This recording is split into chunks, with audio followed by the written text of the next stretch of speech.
Bé, comencem el temari amb el tema 1, que és una mena d'introducció sobre què implica la investigació social, sobretot basat en què representa la ciència com a mode d'aproximació a la realitat. No? I a partir d'aquí és quan definiríem què implica la investigació social dins del marc general de la ciència. Val? Bé, tenim diferents maneres d'aproximar-nos a la realitat social, de conèixer-la. Serien aquestes que teniu en pantalla. Se'n podrien fer altres o una classificació diferent amb altres matisos o això, però aquesta és la que nosaltres us proposem per a identificar de manera més o menys precisa què implica la que nosaltres anem a defendre. No? Tindríem el mode autoritari, que no és que sigui algú que dictatorialment s'imposa als demés. Com a mode autoritari volem dir que té l'autoritat. No és que implique no sé, cap comportament feixista o el que sigui, sinó que és la persona a la qual se li atribueix l'autoritat. Per exemple, quan nosaltres es fa un anunci de dentífric, el clàssic anunci dentífric, que ens apareix, normalment ens apareix un metge o un dentista. No?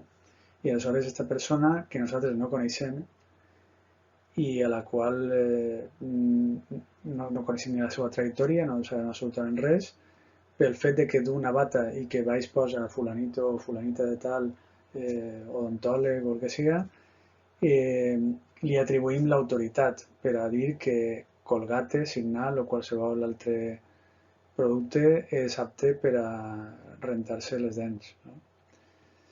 Això per una banda. Després tindríem el mode místic, que el mode místico religiós, espiritual, el que vulgueu, és aquell eh,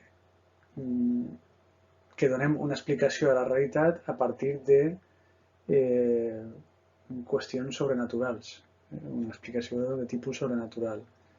Això és així perquè ho ha volgut Déu. No? O el resultat de la quiniela, que és l'exemple que teniu entre parèntesi, serà així perquè les cartes m'han dit, les cartes han dit que guanyarà el Getafe al Granada, per exemple. No? Eixe seria el mode místic. O posar-li unes veles a Sant Pancraci per a no sé què, i dir després que si les coses ens han anat com pensàvem, li ho podem atribuir a Sant Pancraci. No? Eixa és l'explicació mística de la realitat.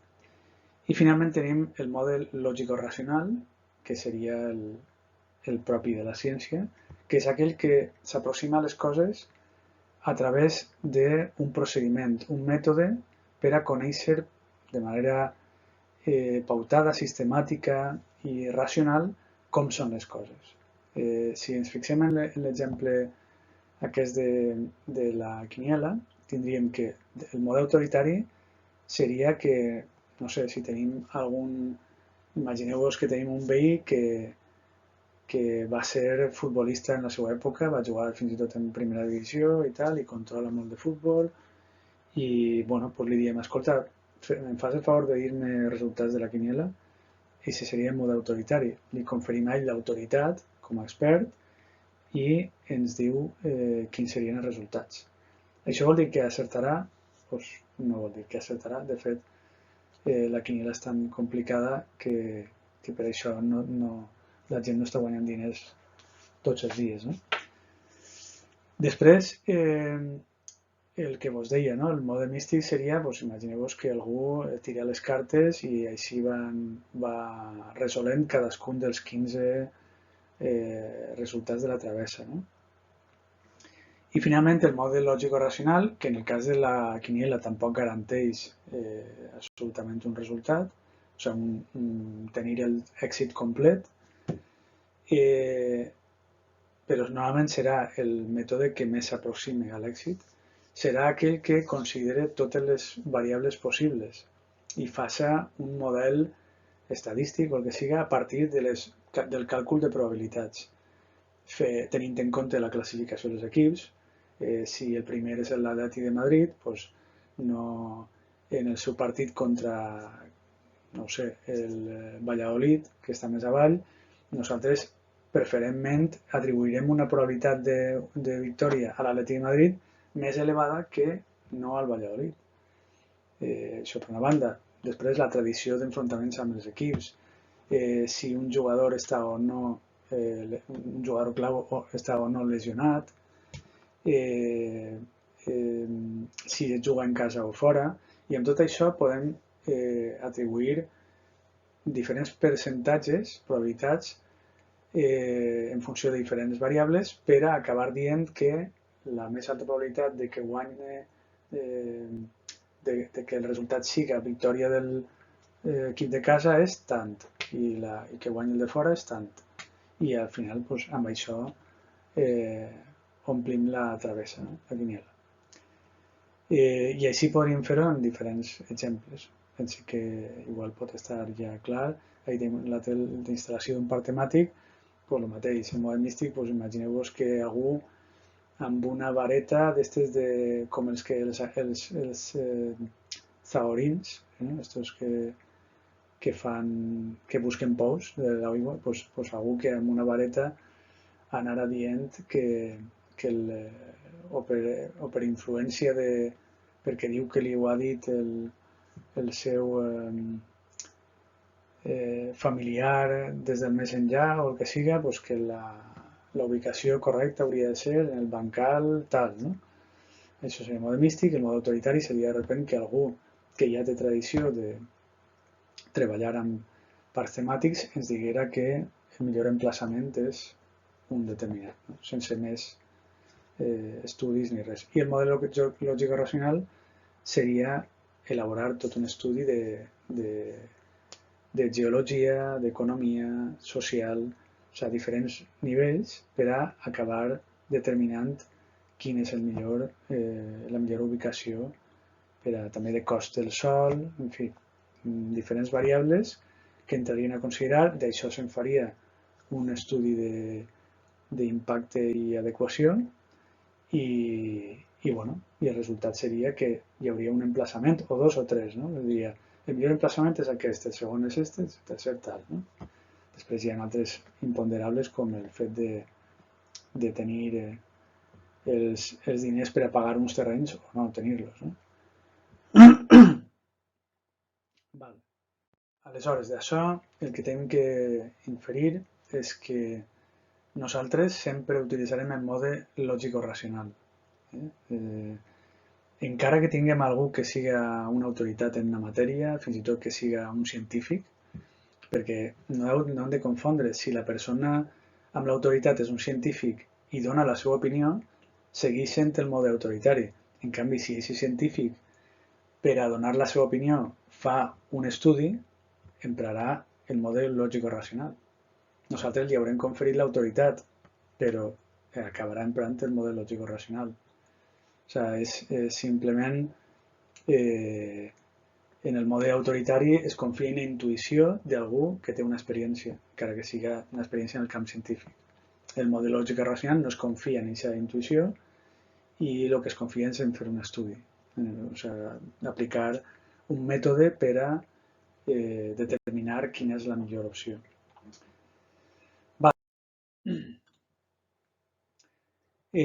Respecte a la ciència, hem de tenir en compte que des del principi l'home intenta transformar la realitat, fer seua la naturalesa, tenir els menys problemes possibles per a dominar-la, no?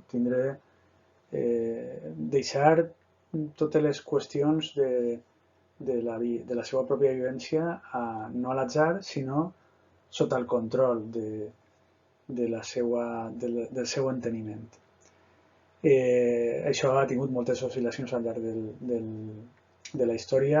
El mode místic ha sigut dominant en molts moments de la història, especialment des que l'home és home fins a pràcticament l'edat mitjana o un poc més enllà, fins que no arriba la il·lustració, diguem, no hi ha un domini del model lògico-racional. O sigui, el model lògico-racional és propi de la modernitat i del model de producció capitalista i, per tant, és en aquest moment quan s'inaugura l'era de domini de la ciència. No? Abans dominaven una barreja de mode místic i mode autoritari, no? Sobretot mode místic. Aleshores, aquest intent de dominar l'entorn que envolta l'home fa que amb altibaixos nosaltres hem tingut una intenció d'acumular coneixement per a transformar aquesta realitat, per a tenir-la sota els nostres dominis. No? La ciència no és per falsa modèstia, sinó per aplicació del mètode, senzillament. La ciència no pretén ser verdadera ni infal·lible. Què afirma la ciència, en canvi?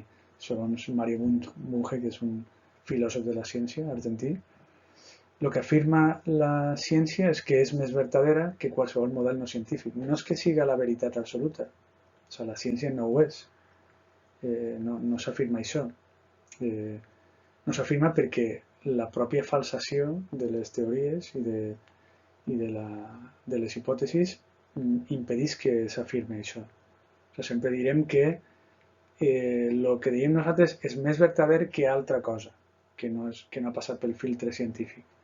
No que siga la veritat absoluta, això ho diu el modernístic. No? També que la ciència és capaç de provar sotmetent a contrastació empírica, que vol dir experimentant, aquesta pretensió de veritat. Fent un estudi experimental, empíric i tal, podem provar que el que hem dit nosaltres és més cert que el que ha dit altre. Per exemple, una cosa que ens sembla superevident és que 2 més 2 són 4. I això podríem pràcticament nosaltres dir que és una veritat absoluta, però és una veritat absoluta en aquesta dimensió, o sigui, en aquest espai i en aquest temps. Si nosaltres, pel que sabem de la teoria de la relativitat d'Einstein, nosaltres ens clavàrem en un forat de Cook, estos de les galàxies, d'absorció de matèria, és possible que 2 més 2, si tiraren, no sé, 2 taronges en un moment i 2 taronges en un altre, el que ens llisca després no siguin 4 taronges. Podria ser 23 taronges, o podrien ser ni tan sols taronja, sinó suc de taronja, o el que siga, no?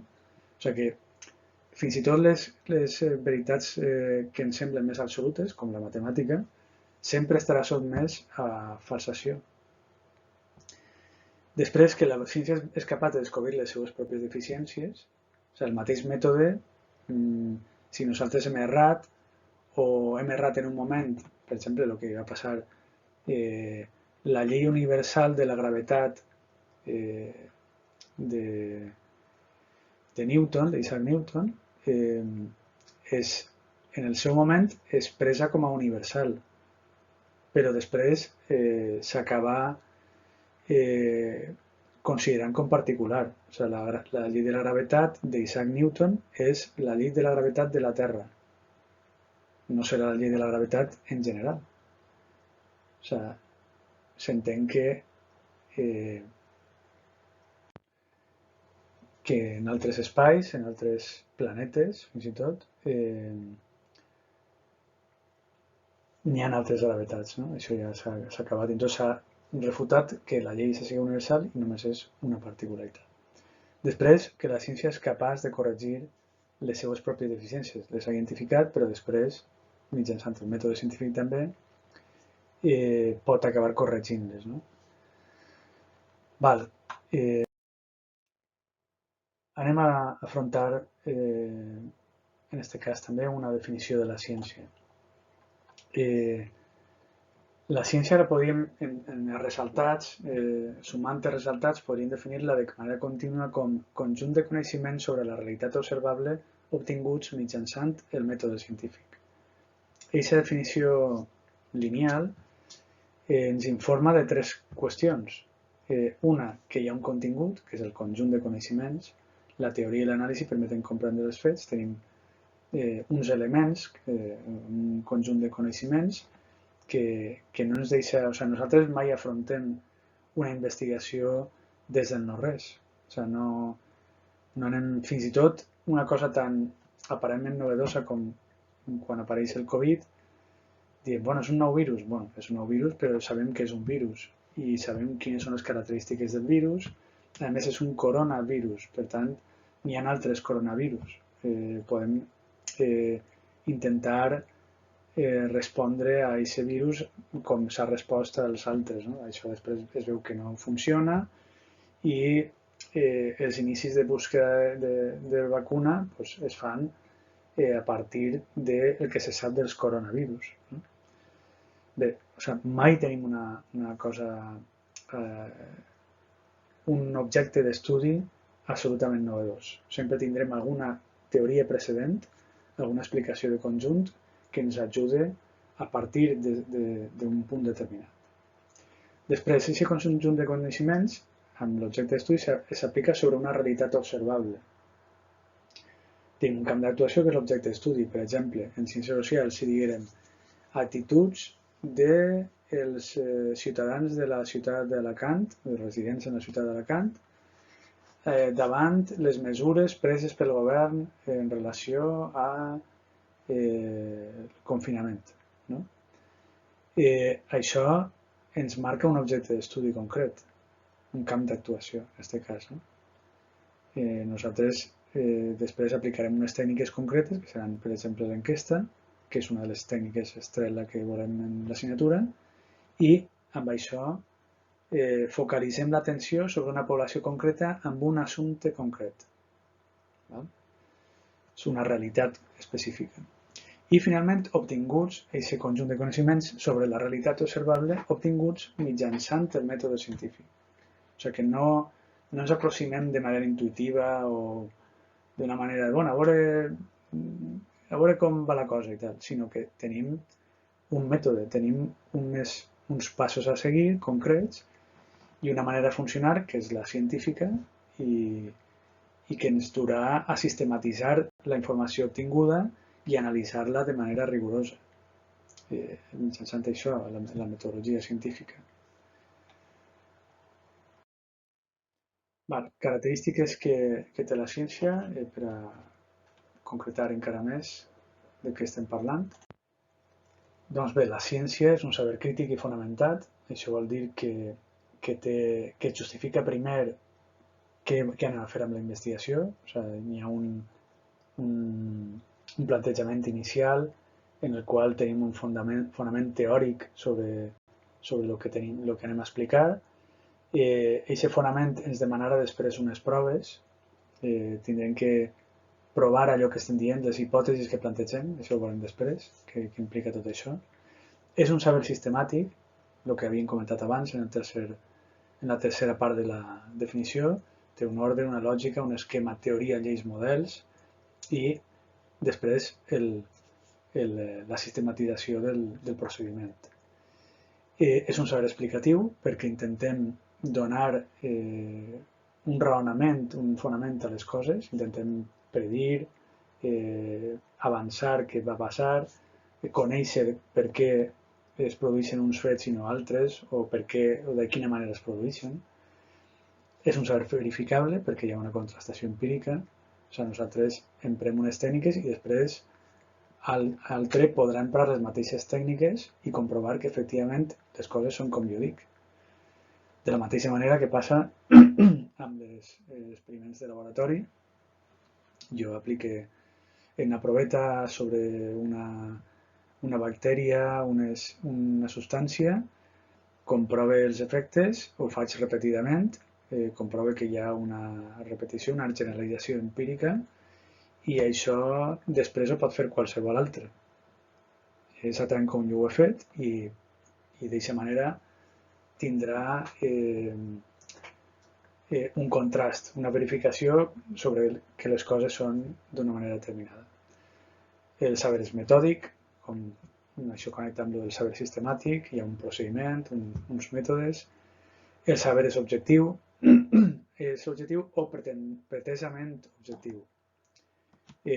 Nosaltres sempre hem d'intentar ser objectius i això ho aconsegueixen més és de ciències naturals, és de matemàtiques, física, biologia, etc., perquè no formen part de l'objecte d'estudi. Nosaltres tenim, ara ho mirarem, o centrarem més l'atenció sobre això, però tenim més dificultats en ser part de l'objecte d'estudi. Si jo faig un estudi sobre la població d'Alacant i jo sóc part de la població d'Alacant, tindré les meves subjectivitats. No?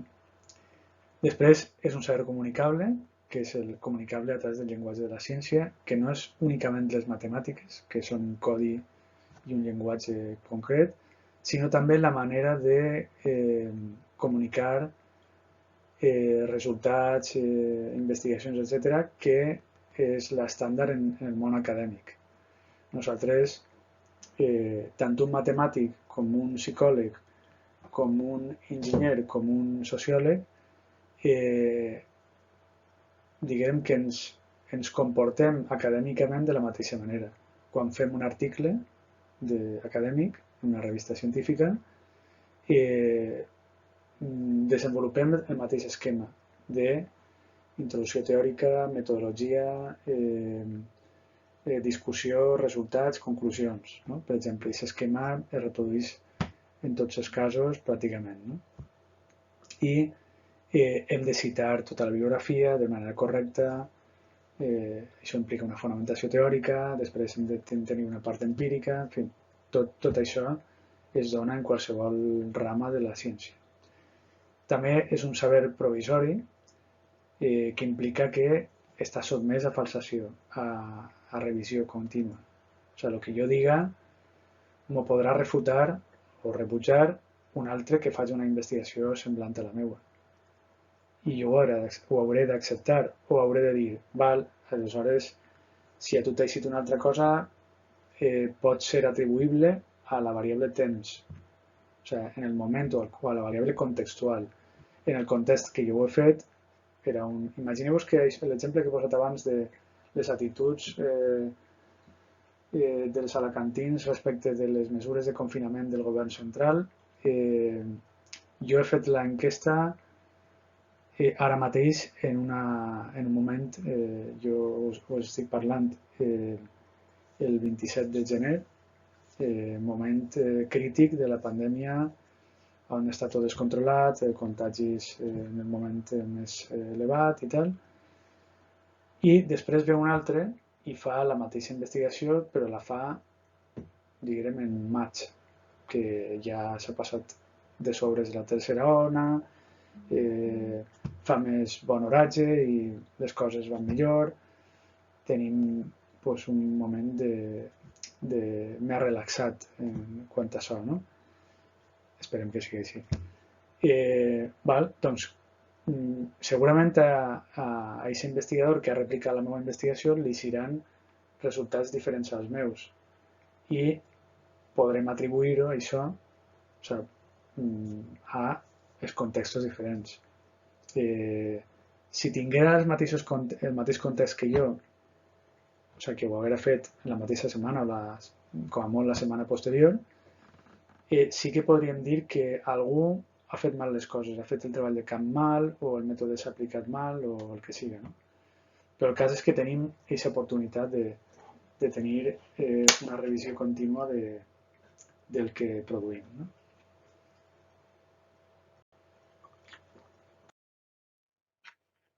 Val. En el cas de... O sigui, qualsevol rama de la ciència es fa preguntes, no? quan aborda una investigació. Però en el nostre cas, i així ja anem centrant-nos en les ciències socials,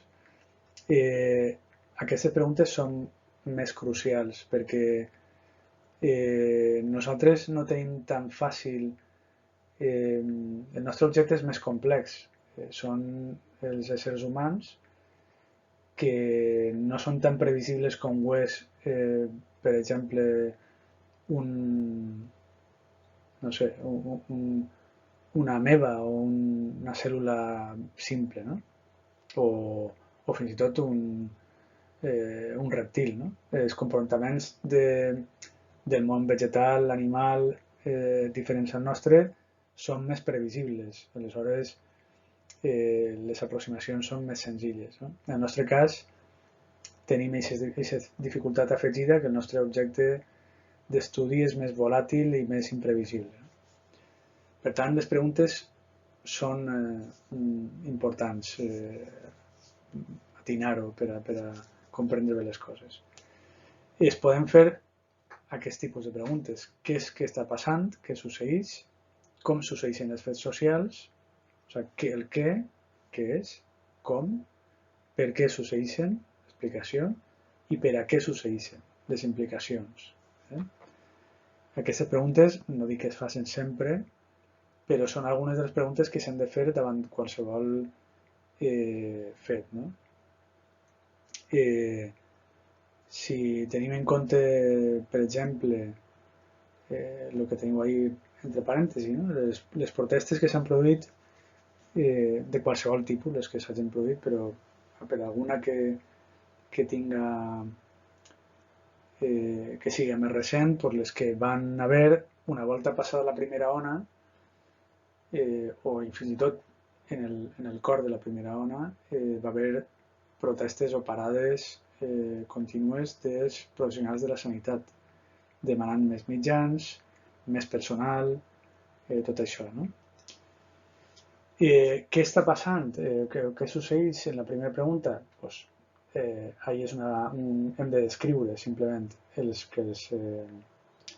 professionals de la sanitat, per el que he dit, no? Els professionals de la sanitat estan protestant, bueno, i ahí ens quedem, això és el fet, no? Que és el que està passant. Com està passant?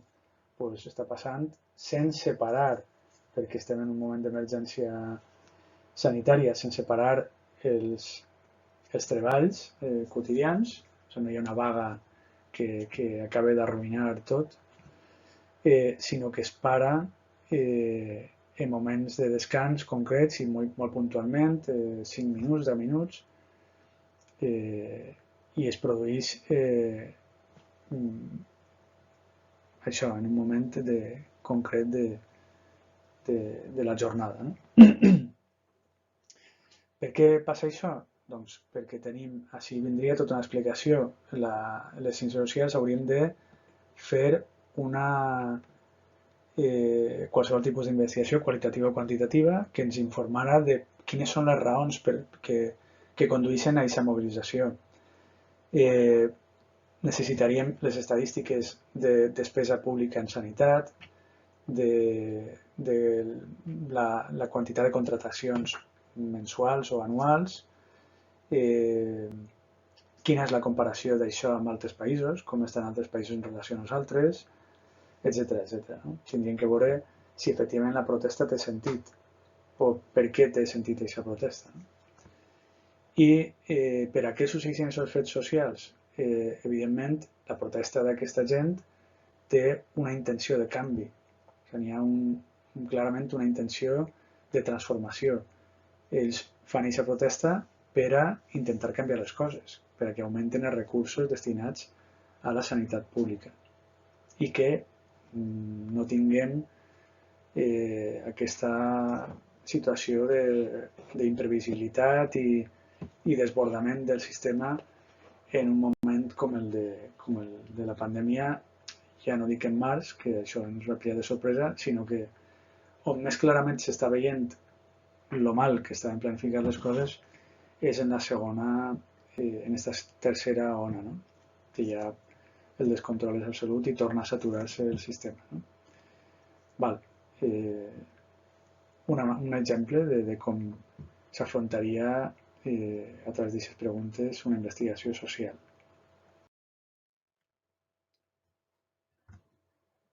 Val. En aquest cas anem a veure allò que vos deia de l'objectivitat. No?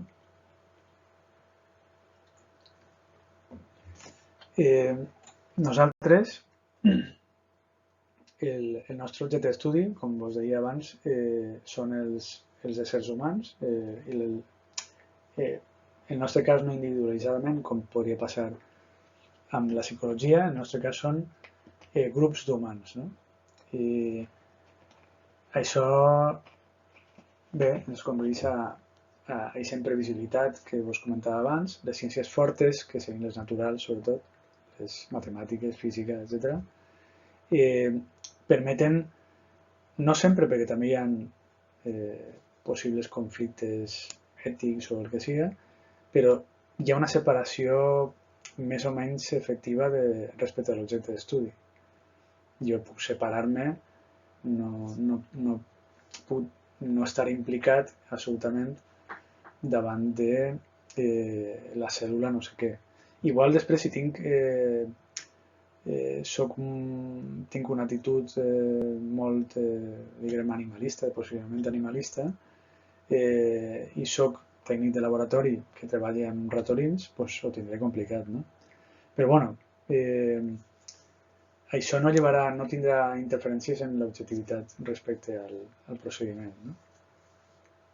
En canvi, en les ciències socials, conformem part d'aquest objecte d'estudi, de fet, la foto que teniu ahí és una metàfora d'això, és l'home autorreparant-se la fotografia, no? Aquesta fotografia trencada està sent autorreparada per este home perquè és part de l'objecte. No? Això implica majors esforços d'objectivitat. O sigui, per això els fonaments, les parts de fonamentació, igual, la majoria dels articles de ciència natural, pura, de medicina, de física i tot això, les revistes solen permetre això, 4.500 paraules, com a molt. Són estudis o comunicacions d'estudi, articles curtets, on es diu molt succintament de què va el tema, resultats, mètodes, tal, està tot com molt claret, no? En canvi, nosaltres, les nostres revistes, solen tenir un mínim de... Bueno, ara hi ha algunes de 6.000, que ja són més que les de medicina, per exemple, però solen ser com a mínim de 8.000 paraules. Entre 8.000 i 10.000 paraules. Per què? Perquè nosaltres necessitem fonamentar prou més, o sigui, la part teòrica, fins i tot també la part metodològica, per a assegurar o comunicar la nostra objectivitat. O sigui, tenim que mostrar que el que nosaltres diem es fonamenta en determinades teories, en determinat mètode, més desenvolupadament que ho fan les ciències naturals. Però, bueno, sent les coses així, hem d'assumir-ho i no hem de renunciar a ser objectius. Nosaltres, de fet, és deontològicament, èticament, nosaltres tenim una obligació de ser objectius, de no deixar-nos endur per la nostra subjectivitat o per les nostres intencions, ideologies, etc. i valors. Vale. Ja hem comentat que la manera de procedir de la ciència és a través del mètode científic, que serà el conjunt d'estratègies que van servir els científics per obtenir el seu coneixement. És la manera de procedir, no? És l'ordre lògic i el sistema de procedir de la ciència. Això, per a Bertrand Russell, implicava 3 fases. Observar els fets significatius, hem d'anar a fer el treball de camp, l'experimentació, la part empírica, observació, després assentar hipòtesis que expliquen aquests fets i deduir d'aquestes hipòtesis conseqüències que poden ser posades a prova en l'observació. L'observació primera, de la primera fase, és determinar el tema, més o menys. No? O sigui, no és que nosaltres determinem el tema que ens sembla a nosaltres rellevant a partir de la nostra experiència i la nostra observació de la realitat. No vol dir encara l'arribada al treball de camp. Això és la tercera fase. No? Nosaltres, després de la tercera fase, de les hipòtesis que hem dit, és quan anem a observar realment la realitat. De totes maneres, com anem a veure una altra manera de veure això, que és la de Wallace, aquesta Bertrand Russell, doneu-li menys importància, com que no entra per a examen. Val? m'interessa més que atengueu a l'altra manera de procedir. Què és el que aneu veurem, això, el cercle de Wallace.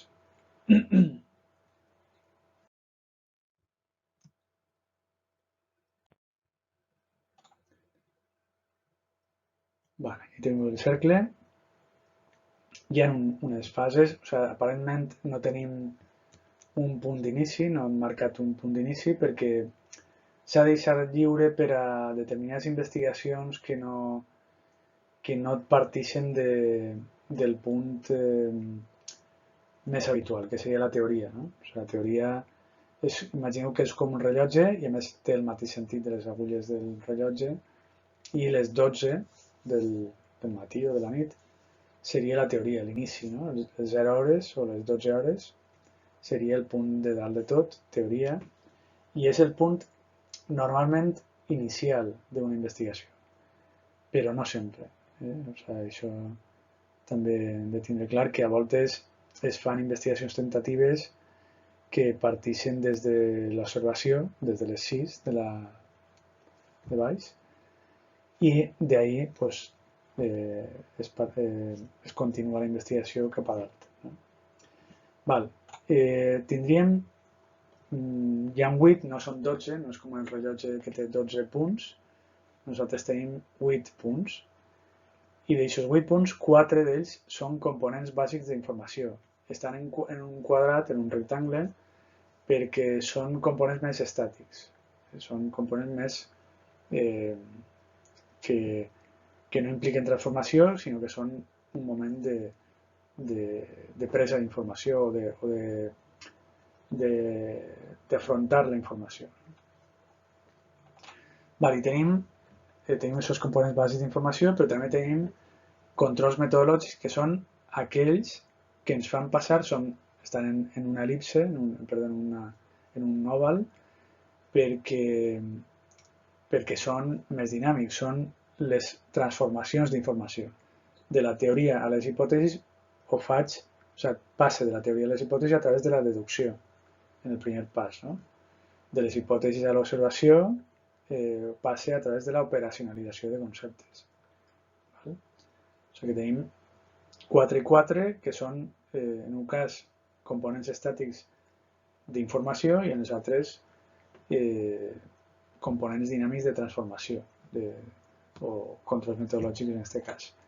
La part de dalt és la part, o sigui, la que implica inducció, teoria, deducció, però també aquests punts intermedis, seria teorització. La part de baix, observació, interpretació, operacionalització, seria l'experimentació.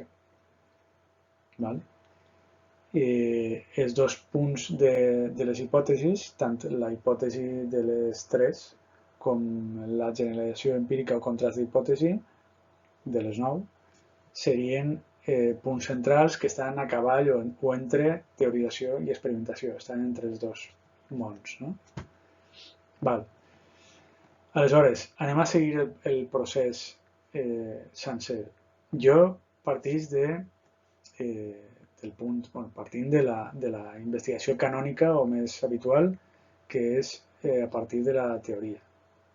Com us deia abans, nosaltres no arribem a afrontar una investigació sense saber absolutament res. Bueno, podem no saber nosaltres específicament absolutament res, però en general la ciència no parteix del no-res. O sigui, jo tindré tot un seguit d'obres, d'articles acadèmics, llibres, etc., que parlen del meu objecte d'estudi. I amb aquesta teoria, aquestes referències bibliogràfiques i tal, jo podré composar el meu marc teòric. Primer l'estat de la qüestió, de què han parlat altres sobre aquest tema, i després de l'estat de la qüestió jo puc construir el meu marc teòric concret. El marc explicatiu sobre el qual jo em basaré per a plantejar la meva investigació.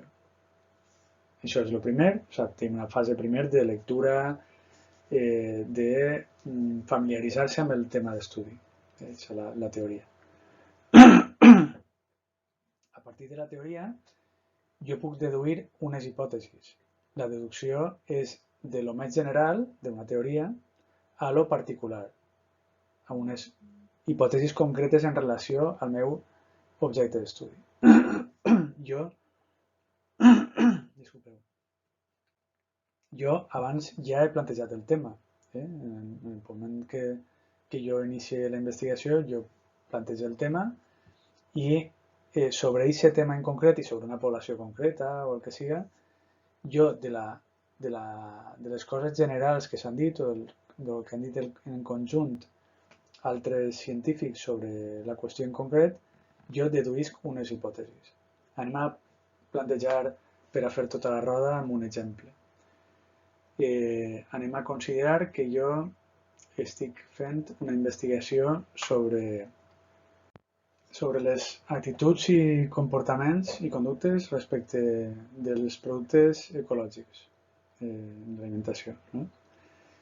Nosaltres tenim prèviament tota una teoria sobre això, ja s'han fet altres estudis que parlen sobre la part, diguem, nutricional dels valors que tenen uns aliments respecte a altres, que tenen menys acumulació de toxines aquests aliments que no altres, quina ha sigut l'evolució de la, en general en tot el món, però també en el nostre país, sobre les actituds era una cosa que no estava en l'agenda ni política ni de l'opinió pública, el consum de productes ecològics, però a poc va fent-se un camí perquè hi ha una cada vegada més sensibilitat respecte d'aquests temes, respecte del canvi climàtic, respecte de la natura, de com estem tractant-la, de com... En fi, tot això, no? Tindríem tot un compendi teòric sobre això i d'ahir podríem deduir algunes hipòtesis. Una hipòtesi, ja ho veurem també amb més detall, però una hipòtesi és una afirmació rotunda del que nosaltres pensem que va passar. És com fer una aposta. O sigui, nosaltres diem la majoria de la població té una actitud positiva davant dels productes ecològics o biològics. És una afirmació rotunda. Nosaltres diem que per damunt del 50%, la majoria de la població té una actitud positiva i això ho mesurarem en una escala en la qual diguem per exemple, en quin grau es troba vostè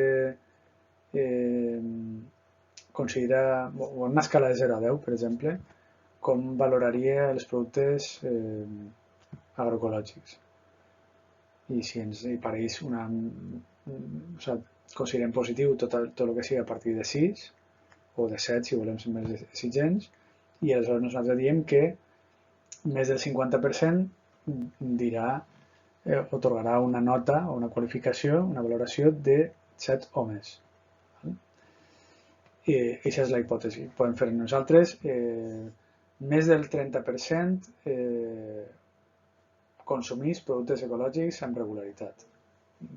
Ja m'he passat amb això perquè no crec que sigui el cas, però bueno, aquesta és una hipòtesi. Després, la investigació segurament diria que no és cert, que no es consumeix tant. Aleshores tenim de les teories precedents, podem deduir perquè aquesta hipòtesi s'ha de fer més o menys plausible. O sigui, no podem dir coses que s'allunyen totalment de quina és la realitat que han definit altres, no? De les teories precedents. No podem dir una cosa desgavellada, o sigui, que no tinga sentit en relació a el que ja sabem. No? Per tant, de la teoria, de lo que s'ha conformat teòricament, deduïm aquestes hipòtesis perquè li donem plausibilitat, li donem rang de certesa a el que altres han dit i per això ens atrevim a dir com seran les coses a partir d'això. No?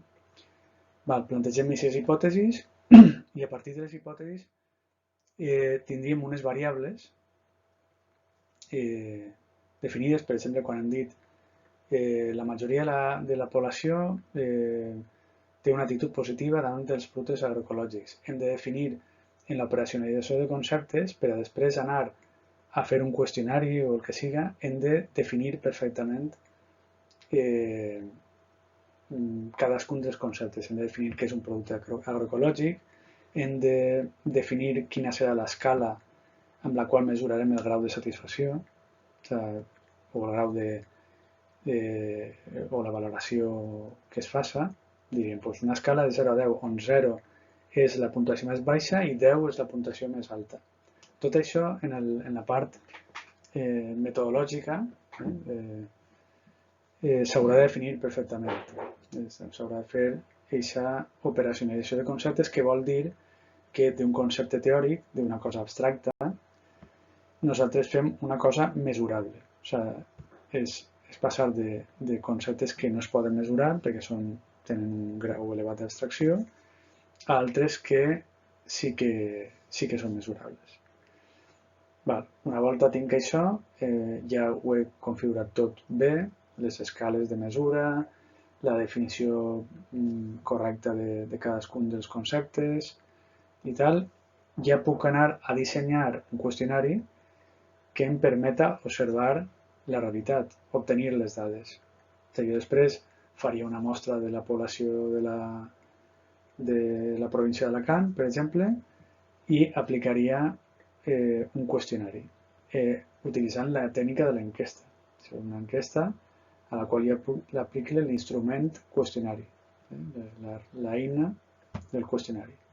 I ahir obtinc les dades. Jo faig, imagineu-vos, una mostra representativa sol ser com a mínim 400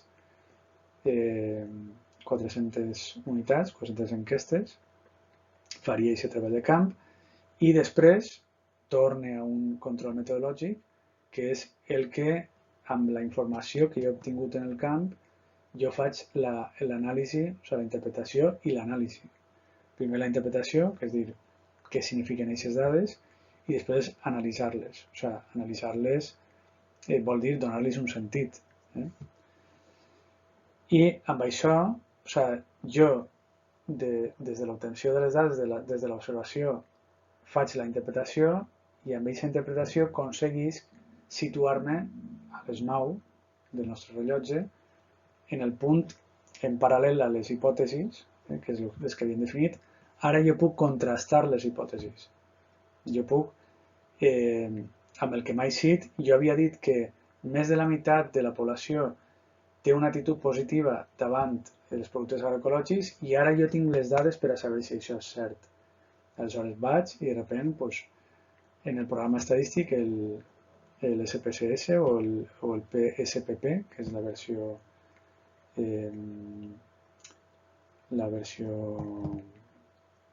free, d'aquestes de freeware, jo faig un anàlisi i dic, i m'apareix que el 68% de la població de la província d'Alacant té una actitud positiva, ha marcat un 7, 8, 9 o 10, una d'aquestes anotacions, per tant, les que indiquen actitud positiva,